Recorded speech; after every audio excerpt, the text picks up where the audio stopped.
เลาะต่อทุกคนบัวได้สำนักลิงลมเมื่อกี้เนี่ยตุกะลี่ข้าวฟุ้มยิง3 บาทบัวได้แล้วก็เลยยาซะ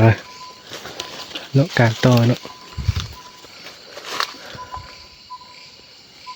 ไม่ทุกคนกลับมายิงได้คือก้าวลิงลมตัวนี้ ลูกปืนก็เห็นนี่ เฮ้ยจนพุน โอ้โบตา ลูกแว่งกับลูกแว่งตี้ถึงอ่ะ ลูกแวงทั้งลูกบ้านนั่นแหละ3 คนยิงเนาะผมจะเบิ่งนี่เบิ่งทางหลังลูกสอดว่ะ บ่สอด โบ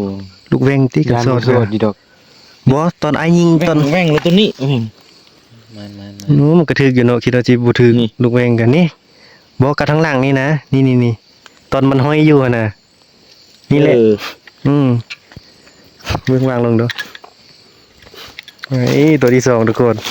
ตอนไปยิง3 บาทบ่ได้กลับมาซ้ำอีก ยิงทุกบาทแต่เขายิงบ้าน เรียบร้อยเกาหลีทุกคน เขายิงทุกบาทเลยนี่เขายิง3 บาท